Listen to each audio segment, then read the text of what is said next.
एक दफ़ा का जिक्र है कि बुलंद और बाला दरख्तों के दरमियान वाक़े एक आरामदेह जंगल में सीमी नामी एक अजीब सी गुलहरी रहती थी।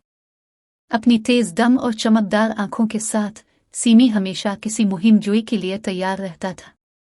एक धूप की सुबह, जैसे ही सीमी जंगल में घूम रहा था, उसने ज़मीन पर पड़ी एक पुरस्रार चीज़ से ठोकर खाए। ये एक चमकदार, सुनहरी इकरन था। सीमी की आंखें जोश से फैल गईं। उसने जंगल के अंदर गहराई में छुपे हुए जादुई इकरन की कहानियां सुनी थी।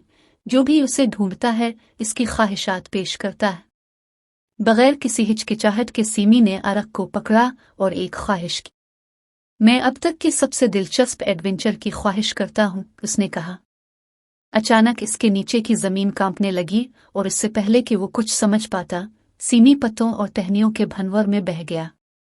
जब बगुला आखिरकार ठहर गया तो सीमी ने खुद को एक अजीब नई जमीन में पाया।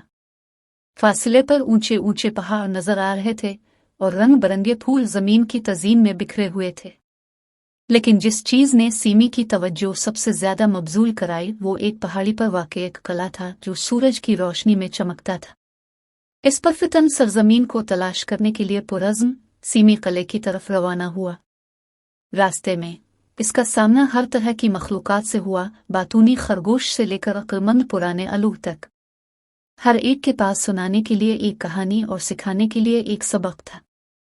जैसे ही सीमी किले के दरवाजे पर पहुंचा, उसका इस्तकबाल ड्रैक नामी दोस्ताना ड्रैगन ने किया। ड्रैक ने वजाहत की कि यह किला मेहरबान और फयाज मलिका इज़ाबेला का था, जो करीब और दूर से आने वालों को खुश आमदीद कहती थी। मलिका से मिलने के लिए बेचैन सीमी ड्रैक के पीछे महल में गया। अंदर वो तख्त के कमरे की अजमत से हैरान था, जहां मलिका इज़ाबेला अपने तख्त पर बैठी थी, जवाहरात से मुज़य्यन थी और उसके वफादार रियाया से घिरी हुई थी। मलिका इज़ाबेला ने गर्म मुस्कुराहट के साथ सीमी का इस्तकबाल किया और अपने सफ़र का जिक्र करते हुए गौर से सुना। इसकी बहादुरी और तजस्सुस से मुतासिर होकर उसने सीमी को दावत दी कि वो जंगल के अंदर छुपे हुए खोए हुए खजाने को हासिल करने की जस्तजू में इसके साथ शामिल हो।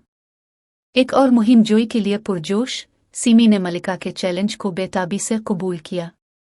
एक साथ उन्होंने रास्ते में रुकावटों का सामना करते हुए और चैलेंजों पर काबू पाते हुए जंगल का सफर किया।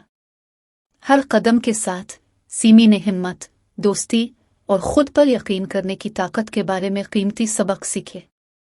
आखिरकार वो जंगल के दिल में पहुंच गए, जहां खोया हुआ खजाना उनका मुंतजिर था। यह कीमती जवाहरात और कदीम नमूनों से भरा हुआ सीना था, हर एक में जंगल की तारीख का एक टुकड़ा था। जैसे ही वो किले में वापस आए, सीमी ने महसूस किया कि उन सब का सबसे बड़ा खजाना वो यादें थीं जो उन्होंने एक साथ बनाई थी और जो दोस्त बन गए थे। शुक्रगुजार दिल के साथ उसने मलिका इज़ाबेला और ड्रैक को अलविदा किया, ये जानते हुए कि वो उनकी बादशाही में गुजारे गए वक्त को हमेशा पसंद करेंगे। जादुई इकरन को बहिफाजत बाहर निकालने के बाद सीमी ने अपनी आंखें बंद की और एक आखिरी ख्वाहिश की, आने वाले बहुत से मजीद एडवेंचर्स के लिए। और जैसे ही सूरज उफ़क़ पर डूब रहा था, वो जानता था कि इसका अगला सफ़र उसे जहां भी ले जाए, वो हमेशा अपने दिल में एडवेंचर का जज्बा लेकर जाएगा। और इस तरह सीमी दी स्क्वारल की मुहिम जोई जारी रही। जब वो जंगल में घूमता रहा, अपने अगले अजीम मुहिम जोई के लिए तैयार था।